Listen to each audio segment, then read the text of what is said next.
Good morning, everyone. Thank you for joining us today, online and in the room. I know that there are strikes in Brussels today, so thank you for still making it here with us. And hello to our online audience. Thank you for joining us for the launch of Display Europe. For those of you who are going to be writing this on social media, please use the hashtag Display Europe. Display Europe, for those of you who are new to the concept, is a new groundmaking media platform that aims to provide European citizens with a European perspective. It will have content in 15 different languages across a lot of different types of media. It will have display originals as well as federated media content with a lot of different media partners, some of whom we will hear about today. It is going to be using open source software without data collection for the viewer. Let's have a look at the video explaining Display Europe.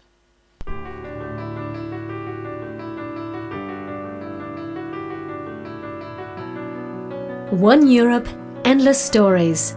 With most media sharing their national perspective, there is little space to gain a European one. Introducing Display Europe, your new multilingual news hub powered by independent media. A trustworthy, free of disinformation, pan-European media platform for all. Dive into a world of diverse perspectives, curated content, and engaging debates, all presented in 15 languages. Unlike other platforms out there, our content recommendation algorithms at Display are like your trusted guide to a mixed and balanced content journey. We care about your privacy, so we only collect personal data if you opt in, and you can opt out entirely. At Display Europe, we are constructing bridges across the continent, uniting diverse media under the common banners of democracy and the limitless potential of open source technology. And that's just the beginning. Display Europe isn't just a platform, it's a call to engage. Participate in forums, share your thoughts, and actively contribute to shaping the discourse of the European public sphere. Join us at displayeurope.eu and be part of a movement that values inclusivity, diversity, and the power of informed dialogue. Save the date. Get ready to be part of this groundbreaking moment and join us for the launch of Display Europe and get acquainted with Europe's newest media platform.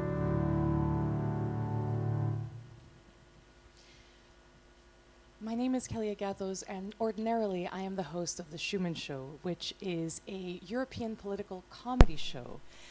The reason I'm mentioning this is because I created this with my co-founder, Lisa Wittemann, due to the fact that usually politics is something that we talk about and joke about at a national level. And we aimed to create a pan-European conversation about European politics, to break the Brussels bubble and explain to European citizens what goes on in the corridors of power. So it is my honor to be here today and talk about Display Europe because they are aiming to do just that and create a pan-European media sphere. Now, of course, we have some conversations in Europe that are common. The Champions League, Eurovision. Some people even know that European elections will happen in May and June of 2024. But aside from the fact that we can move freely across borders in Europe, travel to different countries, and work to different countries, there's a lot that is left to be desired in the debate sphere, in the sphere of common questions about migration, about climate change, about the economy, where usually we have a filtered national perspective. So now I'd like to introduce Menores and Maria Katalinic from the European Cultural Foundation, who is a founding partner of Display Europe, to tell us a little more about why they believe that Europe needs this public space and how Display Europe is going to fill that gap. Thank you very much, Kelly. The European Cultural Foundation is an independent foundation based in Amsterdam. And we were founded in the 50s, in the aftermath of Second World War, because our founders believed that cultural collaboration is crucial for Europe to grow in peace and solidarity. And we aim to strengthen European sentiment in an inclusive, open and democratic Europe. And we believe that for a democracy, it's fundamental to have a functioning public space, a space where people can find information, where they can debate, and where they can imagine the future of society. And for such a space, the media and digital infrastructure are crucial elements. And we believe that on a European level, such a media space doesn't really exist yet. And that's why Europeans are left distrustful and disengaged with our society.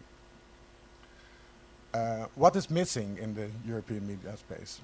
We identified three main elements. First of all, the media space is not European.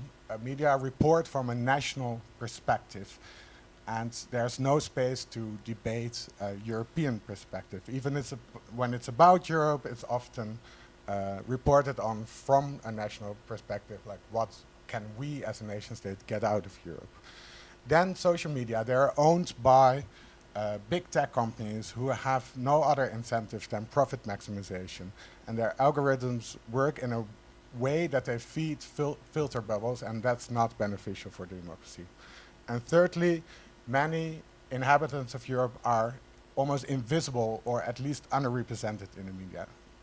Socioeconomic disadvantaged people, migrants and refugees, queer communities and gender diverse communities, and also women and young people are underrepresented, and that's what we try to counterbalance. And how we do that is Maria's going to tell you. Thank you very much, Menno. Thank you, everybody, for coming here.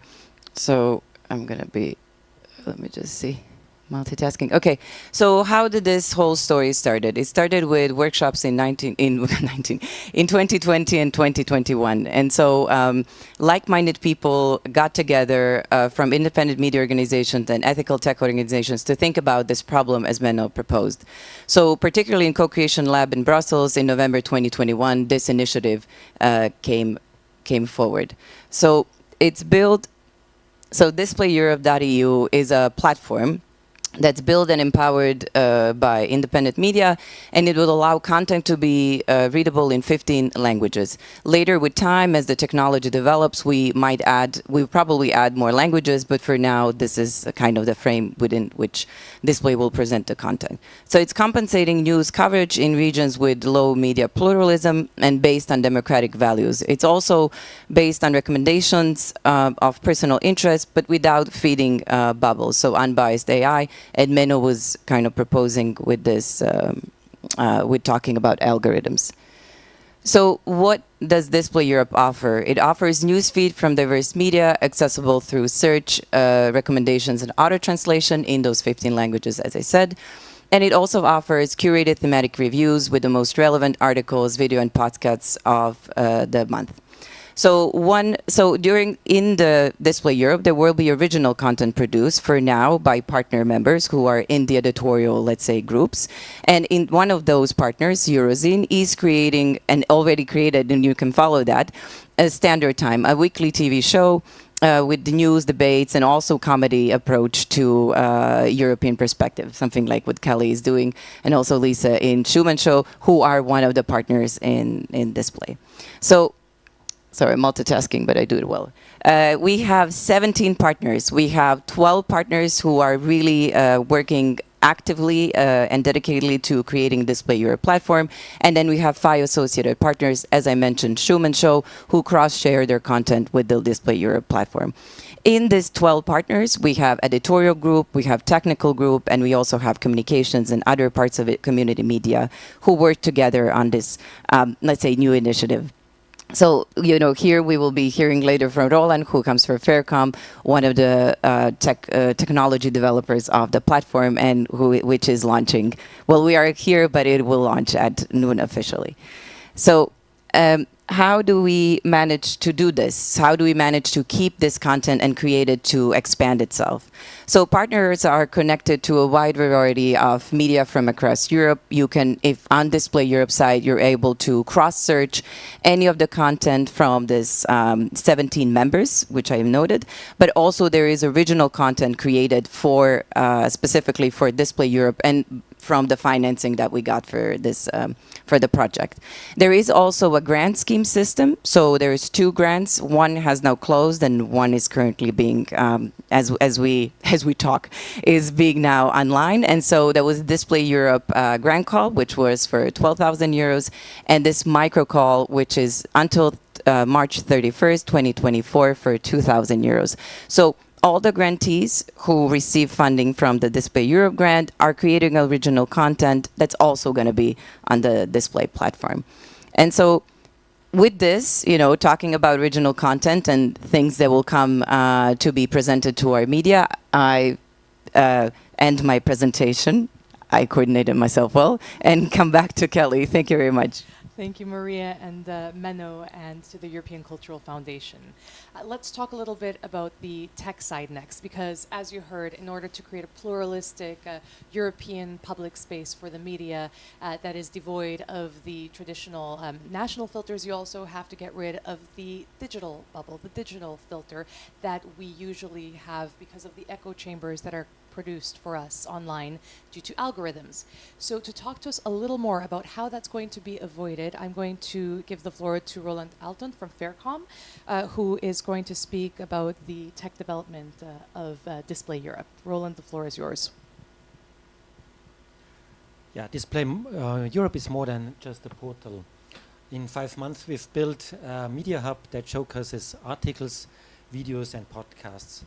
Original productions are featured on the portal, and we have much more content, a dedicated video and a podcast platform from our partners.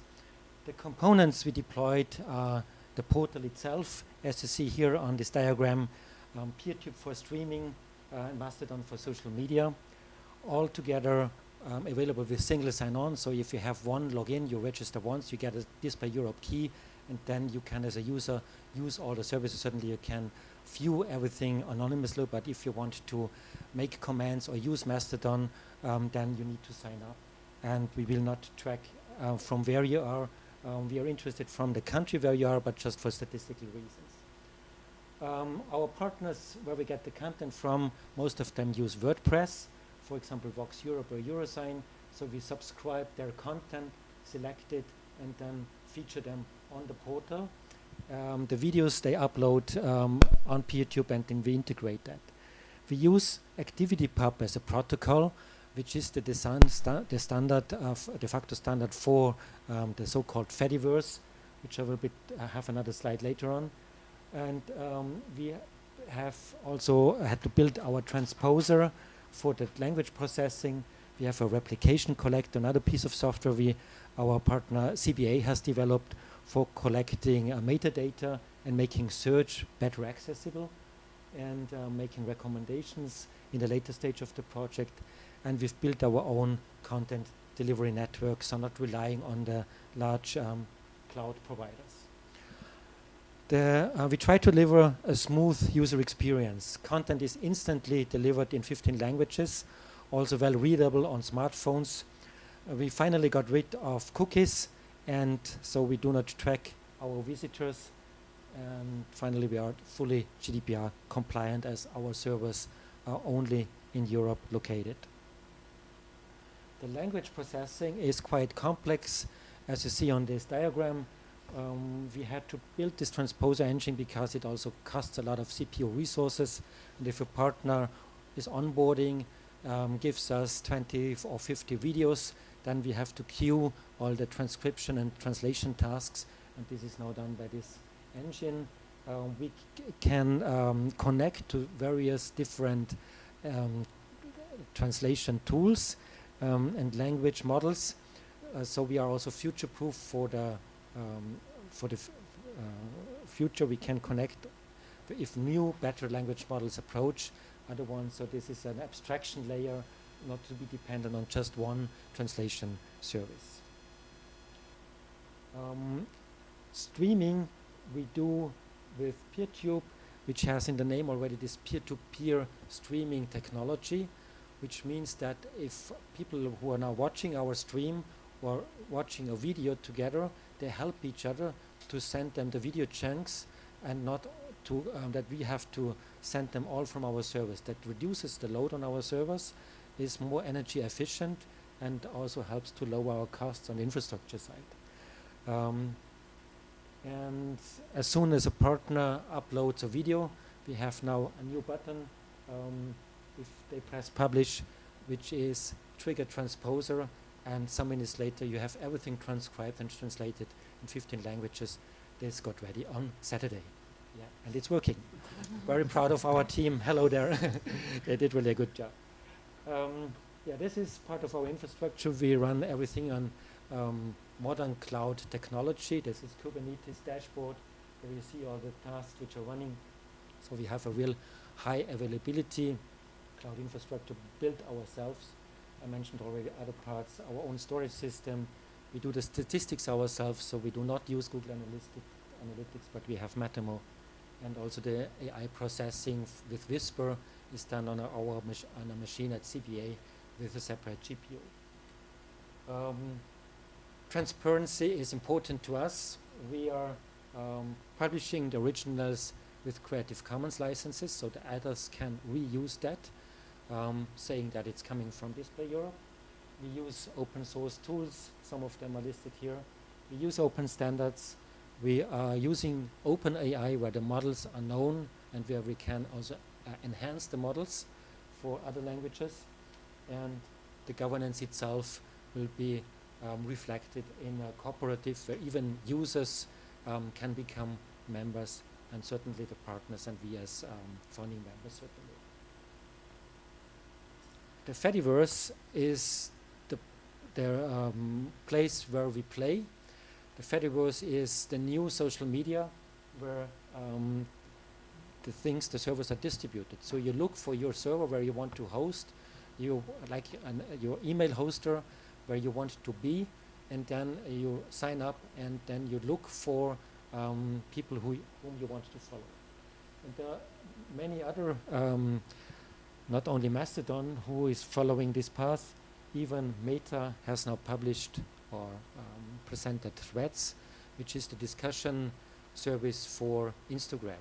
And that's also using this ActivityPub protocol and is part of the Fediverse.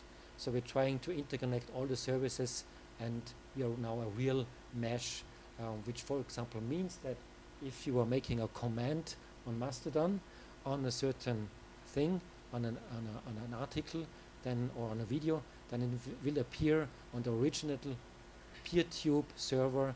The same comment will appear there. So it's not only one way where we consume the feed, but also can give back, and that's the ActivityPub protocol which enables that. Yes, so that you can go home with something. Join us at Mastodon, not only as viewers. You simply can also get your own free Mastodon account on displayeurope.social. Just click on the login button to get the key, and then you're set up. And the next step is that you then have to go to some other servers of the Fediverse, pick those whom you want to follow. We do not recommend, because we do not know you. We do not filter. You have to find those people whom you want to follow. And here are some of the servers. For example, social.network.europa.eu is the official social media server of the European institutions with 18 accounts, whom if you are interested in European official messages, you could follow. That's the overview from the technical point of view. Thank you very much, Roland. And just to tell everyone in the room and everyone watching online, if you do have questions after we finish the presentations, we'd be very happy to answer them. But first, you heard a little bit from our ECF partners about the consortium. Let's have a look at a video that talks a little more about the partners.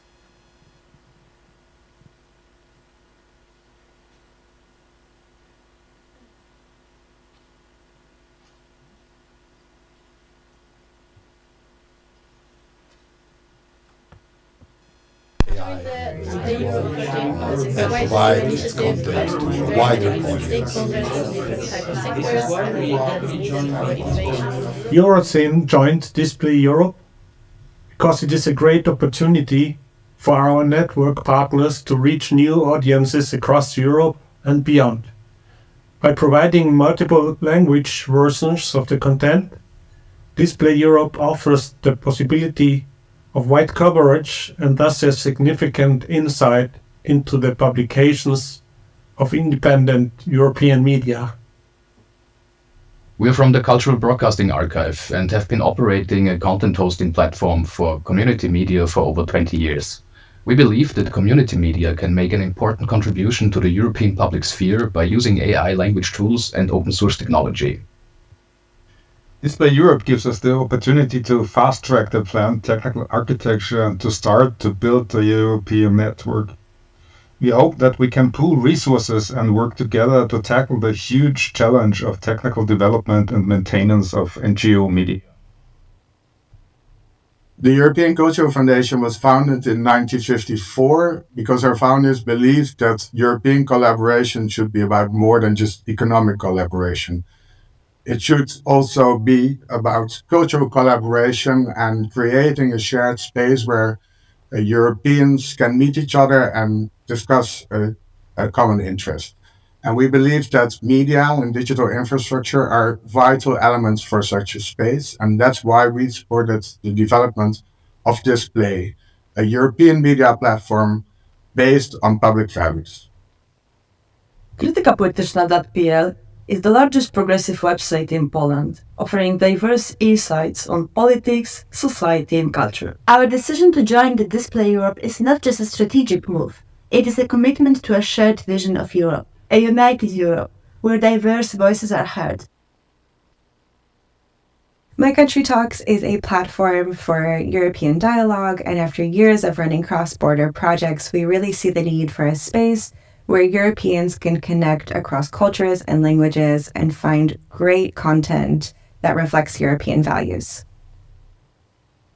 We are joining Display Europe because in a Europe where echoes of a past that divided the continent are returning, it's more important than ever to create European platforms connecting citizens across national borders.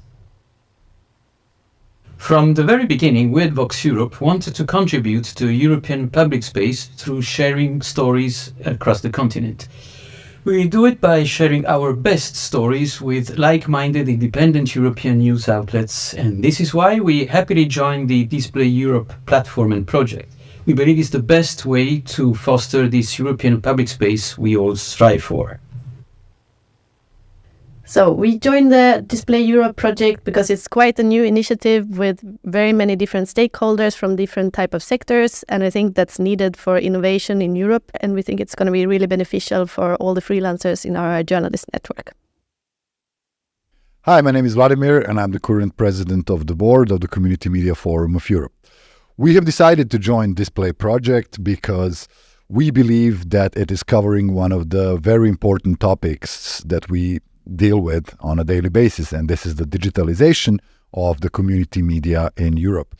We believe that with the platform of the Display Europe, such platform can help community media in Europe to go into the new kind of a future with using new technology, open source technology, AI as well, and provide its content to a wider audience in Europe. And provide its content to a wider audience. This is why we happily joined for innovation.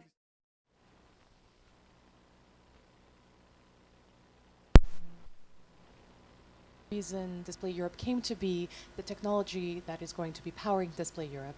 But before we open up the floor to questions, let's talk a little more about content, because you heard already that one of the values underpinning Display Europe is diversity and inclusivity, because traditional media usually draws from a very narrow demographic, and certain voices get amplified while others get forgotten. How can we create the space to hear from more voices, and not just hear from them, but let them tell their story? Our final speaker is going to tell us a little more about that. Mohammed Ba is from City Rights Radio, which deals with migrants and refugees, a group that usually we hear talked about in the third person and not as ones that have agency. It's usually a political issue, but in Display Europe, they will be telling their story too. So Mohammed, I'm going to hand over to you and tell us a little more. Thank you very much. So for a long time, we have seen big tech, big medias dominate the media landscape. And they have a lot of resources and a lot of reach. And for community media, we don't have that reach. And we don't also have the resources. And I think initiatives like Display Europe bring the balance, where we can finally give more context to the stories that they don't finish. We always see breaking news, but there's no continuity, and they left the job, and this is where we take over. But most of the times we're limited in our own bubble, and I think this can help. Lovely. Would you like to open it up now? Yeah, Or but would you like to say a little more? Ah, great. Yeah, I was Tell gonna- me. Well, I am the founder of the City Yes. Rights Radio. It's a migrant-founded radio show in Amsterdam. We talk about issues that affect undocumented people in the city. We invite experts and to discuss these issues, to find solutions to them. We tell stories of people that are in marginalized position. But in addition to that, we also invite other grassroots initiatives to use our studio to make their own podcasts, to make their own radio shows. And with this, we hope that we can amplify their voices, provide platforms through which they can share their stories and be heard. But for a long time now, we've been only limited to the places that we are. And with Display Europe, hopefully, we can take our stories, take our fights, take our struggles to an international level, and we can learn from each other. You can know what is happening in Spain and take the traits of it and use it. And I think this is beautiful. And yeah. And can you tell us a little more about how you were awarded the grant for Display Europe from Display Europe? Well, so being that we don't have a lot of resources, we look out for opportunities, and we applied for this grant, and we got accepted, and it's a huge honor because for a lot of community media, like I mentioned earlier, we don't have enough resources, and we look out to grants to help us stay afloat. And it's always not easy to get, so especially if you're a new one that is just coming up.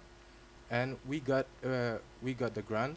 And what does this mean for us? That we can do our job, we can focus on making content, but also this means that a lot of other grassroots initiatives that wants to come up, that wants to start, will get inspired, knowing that there is already a platform, knowing that it is possible to get grants. And so it's a sort of empowerment, and it also opens doors.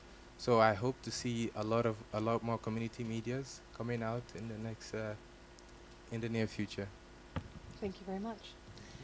Are there any questions from the floor or from the internet, in fact? Yes, please. Could you tell us your name and your question? Yes, we have one coming. Thank you. Yeah, great. And also, for whom is the question? Yes, okay. So my name is Max von Abendroth. I'm representing the Media Development Investment Fund, MDIF. First of all, I would like to congratulate very much for this incredible initiative. It sounds very ambitious, but also very laudable and exactly what we need to create a European public space. I have a long list of questions, but maybe we start with one that is related indeed to content, because that's what we just discussed at the end of this presentation. I would like to understand better who is curating the content that will be displayed on the platform, and how do you deal with disinformation and fake news in this context? Okay, so feel free to, we always wrap together. So as I said, from all of our partners, we have an editorial group, which is Krytyka, Polityczna, as you saw, Eurozine, Voxeurop, and then we also have Diario. So all the representatives who are usually, in a journalistic scope, there is a statute, so they function through a joint list of rules, and that's how they review content. So yes, that's a very good question. The content, if it passes, if it accepts basically those rules, it can be displayed on display. Need to stop doing this mirror displaying. But that also, if there is some misinformation, if there is something that, you know, gets triggered in a negative context, then there is also an opportunity to take it down. But the responsibility lies on the person who is sharing their content. So something that's not originally created through the display network. Later, and maybe Roland can add to this, but we are planning, so we applied for a grant, a second grant, and then if that's received, we did focus more on having moderators of content and, you know, checking how that works in more depth, because for the first one, it's still, as you say, it's very ambitious, but it has its own scope. But for the beginning, the partners are creating the content, so it's much more, let's say, controlled. Right, but and this with community media, the original content that does come in is also selected by independent jury media members and funded. So, in the next chapter, hopefully, there might be more issues, but I think we're already jumping before that. So, thank you for your question. Roland, would you like to add anything? So for Mastodon, there is an established mechanism for curating content, and for the social media part. For PTube, we only let partners upload content who have signed our agreement, and the editor team is handpicking the content and puts that on the front page, which they think is best, and this has been read by several people and went to many real eyes, and has not been evaluated by artificial intelligence, what we put on top. Maybe just to add one specification, so partners can join if they sign, maybe not literally, but if they agree with our statute. And I just wanted to specify that the statute is based on the European Journalism Trust Initiative. So you can find out more about that if you search on the internet, but this is where we base, let's say, our journalistic values on. Sir in the front. Okay. Okay. Your name and where you're coming from and who the question is for. Okay, maybe it's for the whole panel. I see. I mean, my name is Musa Appelblad. I'm writing for the Brussels Times, and also find this initiative very interesting and promising. And somehow it must also, let's say, it's a bit similar to what we ourselves are trying already to do in Brussels Times, because we don't only report about news happening here in Brussels or in Belgium, but also we have sections on EU affairs. And we do also publish, in fact, op-eds on, let's say, pan-European overall questions, very often written by all kinds of people. I mean, so from that point of view, I think we somehow share the same, let's say, objectives and values. And that brings me to my question. I think you mentioned that the platform is also open for new partners. Okay, we are proud of being a quite independent media and so on, and we don't get any funding from European, from EU and so on. But we could need some help to distribute our articles, as your other partners are obviously going to do. So we could be interested in that, because we publish quite a lot of stories of a general interest for readers all over Europe, I think. When we write about EU affairs, we really do an effort, let's say, to relate, I mean, EU policies to, let's say, to different EU member states, and let's say highlight, I mean, good examples or bad examples from member states, things like that. So we think we'll be interested in contributing content. So just to make sure I understand the question, is the question, how does the Brussels Times join this? How do you, let's say, how would that work? I mean, would that be possible? And another thing also, when I read, I mean, on the website before I came, I noticed, okay, you have a new, let's say, grant call, deadline March next year, and so on. And that's micro grants to, let's say, establish, let's say, a project together with 2 other media in 2 other countries. And for me, I mean, that sounds very interesting. I mean, and I could very much imagine to do that. I mean. So is the question, how does the grant application work? Well, I can read about that myself, but I mean, it's a very small grant, but it is enough to cover, let's say, travel costs and things like that. If you want to write something which is relevant for in 3 countries, for example, so on some story, it can be all kind of things. So Okay. How about we let the ECF tackle those 2 questions and give you more information? And Roland? I think Roland wanted to answer the first. I will just quickly say something about both issues, and then maybe Roland wants to add. Like as we said, everyone is very welcome to join Display Europe if you sign our journalistic principles. And you don't lose your independence by joining, because you stay who you are. You are not merging. It's a federated network, so the content will be made available for search, recommendations, and translation. But if you click on it, you will still be directed to the original source. So you're not becoming part of Display Europe in the sense that you merge, but you stay independent.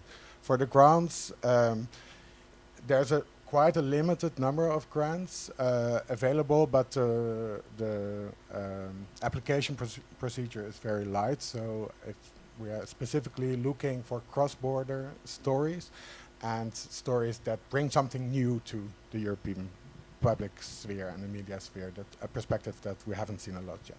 So do you want to add on the partners? So simply write to partners@displayeurope.eu and present your idea or how you would like to collaborate and what content you could offer. And we want to give back something to the partners next year. The idea is that as we have now our transposer, the language processing tools, we try to offer the partners also that they can more easily translate their content with our tools on their websites, on their portals. Yeah, but this is still in development and is one of for the next phases. Thank you. And as someone who's worked a lot on cultural products and grants, I have to say it's great to hear that an application project is light. We have a question from the internet, I believe. Tell us, Terence, also from the ECF. Yes, we've got 2 questions from online participants. The first one is how will you differentiate from other portals that deal with similar topics like the European Correspondent? That's the first one. And the second one, is it necessary to sign up for Mastodon as a user, and what does it give me? So those are the 2 questions. First to the... maybe Roland can answer the second question. Yes, exactly, and you can answer the first Maria, one. Yes. Please add. I think, so there are specific unique characteristics of Display Europe. Some of it is overlapping. I mean, I'm not going to compare now only with European Correspondent, but in general, what is special about Display Europe? We are a platform directed at citizens, so it's not a business-to-business exchange platform like also some exist. That's one. We are available in 15 languages, which is, I think, also quite unique. We are powered by independent media, so by civil society, so we don't have any other interest than supporting democracy. We don't have commercial interest, and we're also not state-funded. And the fourth one is that we are based on open source technology, which is shareable and can be used by others. And Roland. And the 15 languages, yeah. I said that. Oh, sorry. In case anyone didn't hear, 15 languages. But Roland, tell us. Maybe +1, but this is still under discussion. Oh, Macedon we can question. include also Arabic, a non-European language, but that's really difficult because it's and right to left, etc. Things have to be solved as well. To use Mastodon, you simply can lurk around. There is the live feed on Mastodon button on the right if you have not signed up. On our displayeurope.social instance, there's not much happening yet because we launch in 15 minutes. Just a few test users have been using that. But if you go to other servers, like we have at Fairkom, our services all are labeled fair something. So our Mastodon server is called fairmove.net. There's a lot more happening. So you look for interesting people there whom you want to follow, copy their identity, and put this into your feed. You can use a lot of other Mastodon servers, but we certainly invite you to use Display Europe to promote our values and to make our brand visible. Just to clarify, I think the question was, do you have to sign up to Mastodon? You don't have to sign up okay. just to lurk around and see something.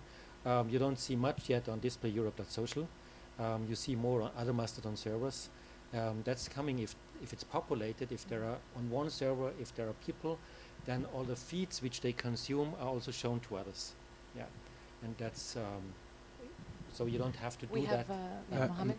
Maybe it's good to also remind the end users that unlike many other platforms, there are no cookies, first of all, and there is no data collection, and it is privacy driven.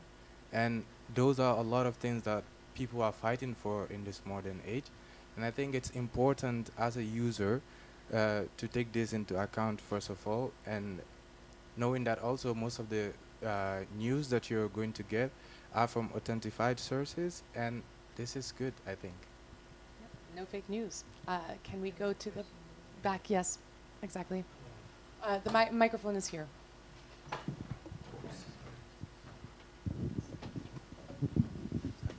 David Abiyago, I'm Vice President of the Press Club, but also President of the Foreign Correspondents Association, API. As API, we we accredit journalists at the EU, and one of the, not issues, but one of the things we don't do is look at the content. We're not curating content.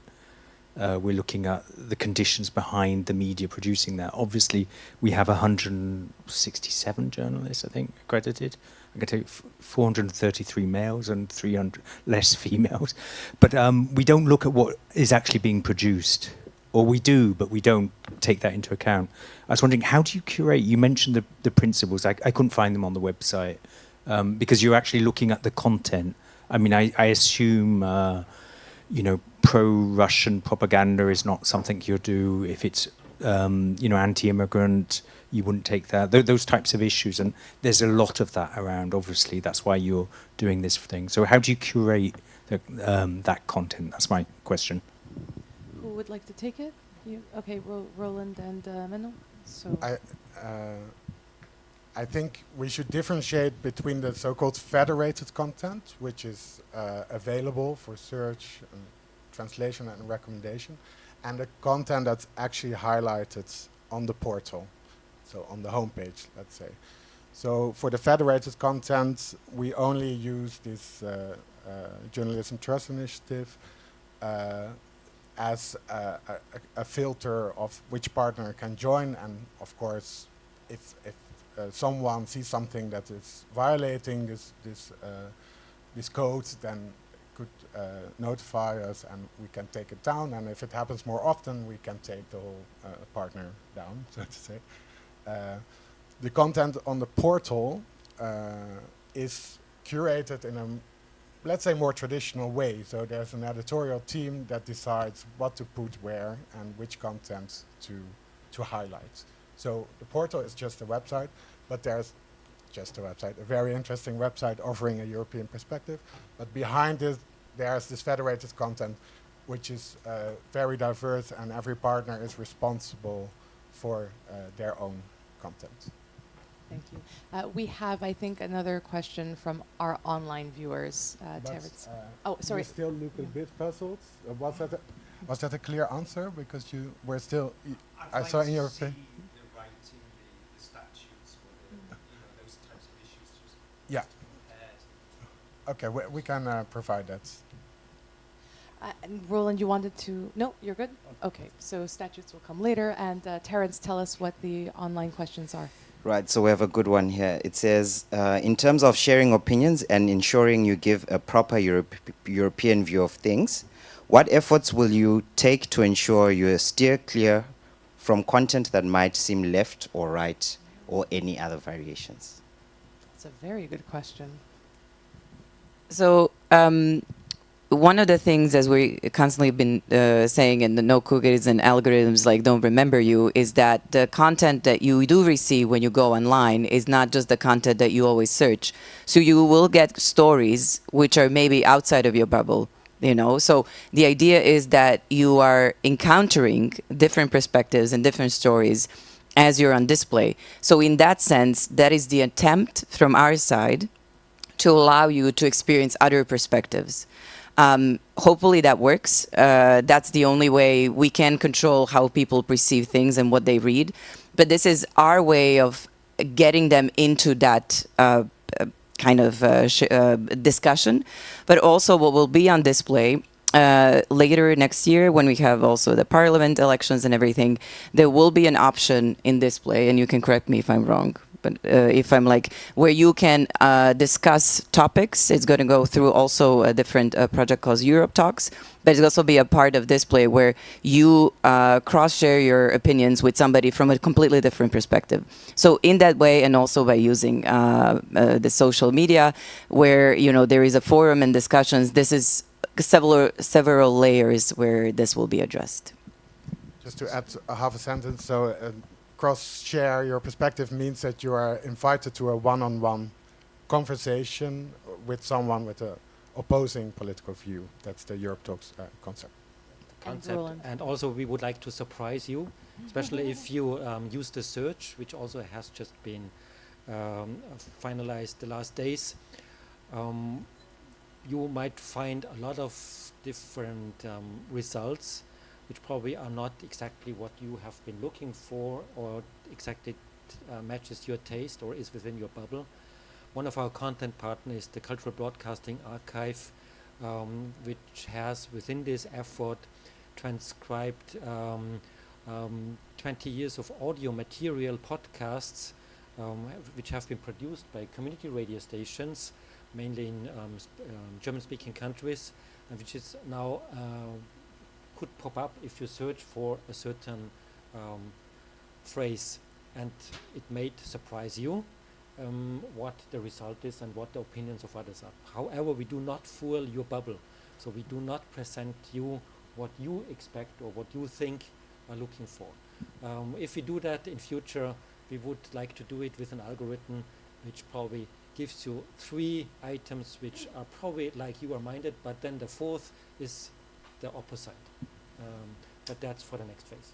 All right. Meanwhile, I think you had another one? Yes? Okay. Okay, thanks. So Brussels Times again. Well, it was related to the previous question by David from the Association of Journalists and so on. I mean, is there any risk that, let's say, you will receive too many articles, I mean, in a flow articles all the time, and they will not stay, let's say, in the limelight for a very long time, and that's difficult for the readers or viewers also on to follow maybe everything. Will you have a function like, for example, most read, I mean, to highlight the most interesting articles? That's one question I ask. And also linked to that, I mean, after all, there is some competition already now, I mean, from other media with the same, perhaps, ambitions, like, for example, Euronews and so on. I mean, do you have any forecast or any objective of reaching a certain goal, I mean, the next year, I mean, when it comes to the number of hits or readers or listeners and so on? That's the question. But then I want to be confused to your reply to that. I mean, if I would apply to become a partner and contribute content to your platform, I mean, it was not clear to me. Would they first have to pass this editorial board, or can I, as a partner, let's say, upload the articles myself? And then, I mean, according to, of course, to the rules. Let's reverse that, and let's start with the last question about the application, and then go to the ones about the competitors. Who would like to start? Would you like to start, Roland? Okay. Answer maybe a few of them. There is a curating team which is trying to pick the articles which seem to us are worth readable.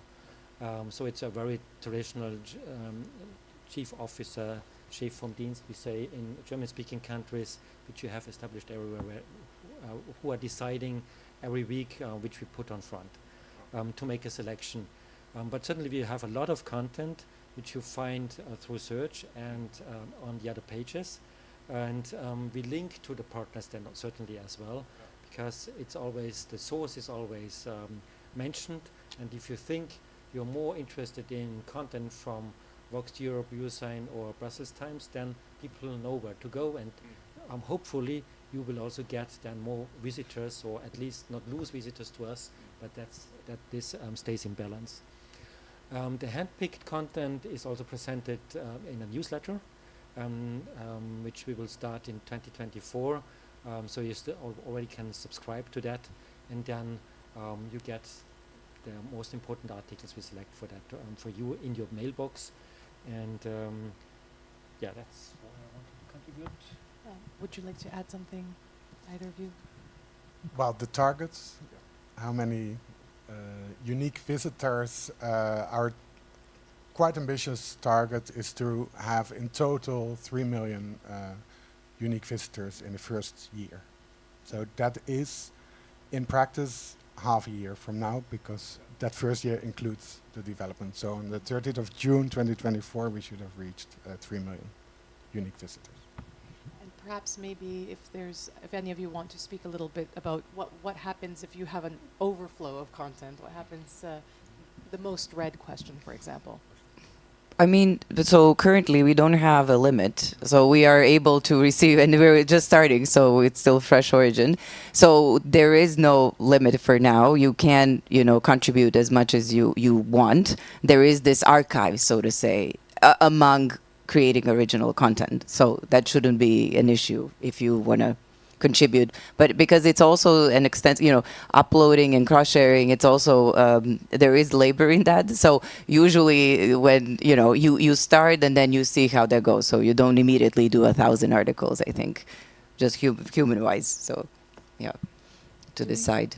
Do we have anything else from the online? Yeah, okay. Yep, we do. 5 more minutes. One person wants to know, does the platform offer peer-to-peer streaming?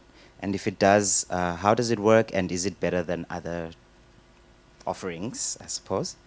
And the second question is, how will the portal ensure inclusivity of all genders, both from a content and a technical perspective? Peer-to-peer streaming, yes, we rely on peer-to-peer streaming, which means that if user consume the same live stream right now or watch the same video, because it's the highlighted video of the week, then they help each other to share the video chunks. Streamed videos are distributed in small video chunks, and only the first, so if everything starts at the same minute, we just have to be able to serve that first minute, and then the users help each other. Yes, we do peer-to-peer streaming, which I mentioned before is more efficient on the server load, also on our infrastructure side. Yeah. The gender question? Yes, inclusivity of genders. How will Yeah, that be so ensured? as we said previously, except for the statute through which the editorial group decides on the content, the great thing about the display grants is that it allows an influx of either community media or kind of applications from now individual, also as well journalists who can apply to deal with topics such as inclusivity and gender perspective. So display a priori, like from beginning, strives to provide the space, democratic space. So it already looks into that. But to have something very specific, like, so for the Display Europe grant call, this last one, we had several topics who deal with questions of gender, class, migration. So that's also a very interesting contribution that's going to be presented on Display Europe. So that would be something I can very concretely offer for now. Great, yes, tell us. We have about 3 more minutes, so. Perfect. 2 very brief questions. One is, what does success look like when you look in the future? And then also, I'm interested to learn more about the funding situation and if there's a kind of business model idea also linked to the project. Aside from the 3 million unique visitors?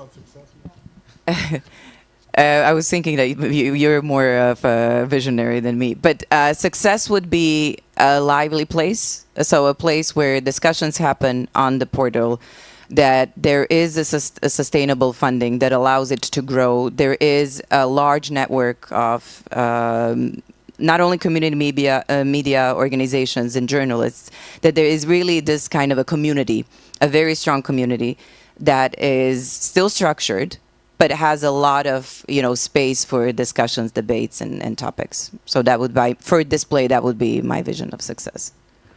Funding process and business plan. Yes.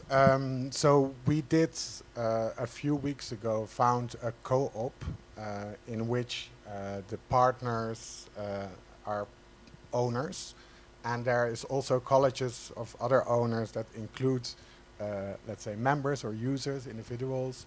It includes other partner nodes, so not the pioneers that we are, but others that want to join. And there's also one college within the co-op for donors and investors.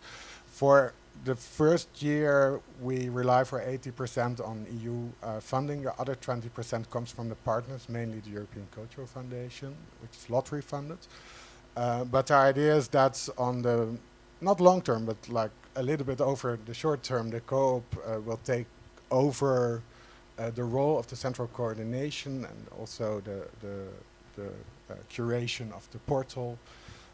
And the idea for the co-op is that it should be funded in a hybrid model, which depends still also on public funding, both from the EU but also from other public sources. Secondly, from philanthropic funding. So we are inviting our colleague foundations, like we are one, to also step on board of this initiative. And the third pillar is the funding by, let's say, the users. So you can get a subscription, you can become a member of the co-op, and you can also just donate because you like a specific article or because you like the initiative in general. We are still developing, this is a very general answer, of course, but we are still developing more precisely the business plan, which will be on the agenda of the meeting, the midterm meeting of this first year in Vienna, where we meet with all partners. Last brief question, because we have to close. You said about the readers, the subscribers. I mean, so you that because I think it's very problematic, let's say, to establish a new media in these times, I suppose, and very often the media are forced, let's say, to ask for subscription fees. I mean, we have some kind of firewall and so on. I mean, you don't. I mean, your vision is that the platform will be in principle free. I mean, to access, and all of those who want to contribute to subscribe will have to do it. Otherwise, I mean, you will have access to all articles and all content anyway. Yeah, very briefly, and then we can also go to Roland. So yes, the content is always for free, so there's no paywall.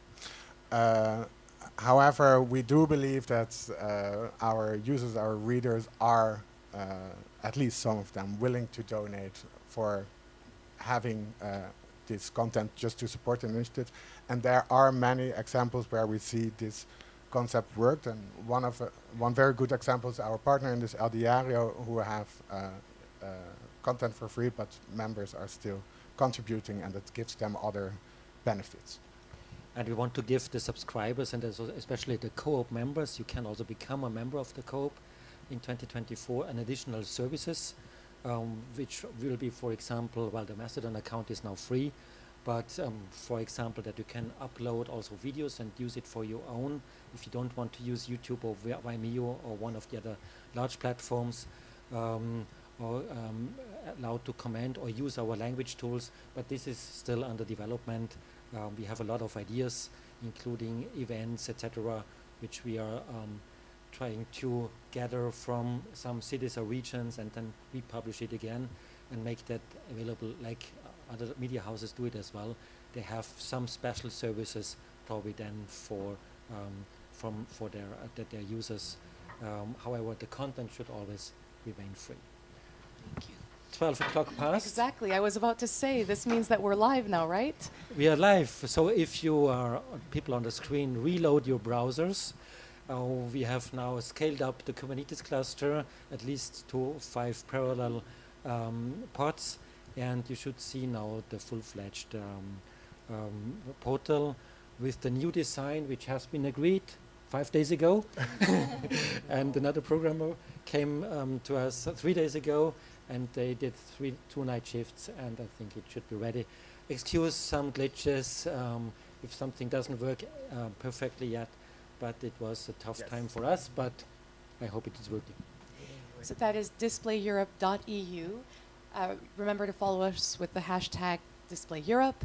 Thank you to the panelists. Thank you for everyone who was joining us online and in the room. And I guess it's time to close. If you have any last things to say. We are available for questions with coffee over there. Thank you, everybody.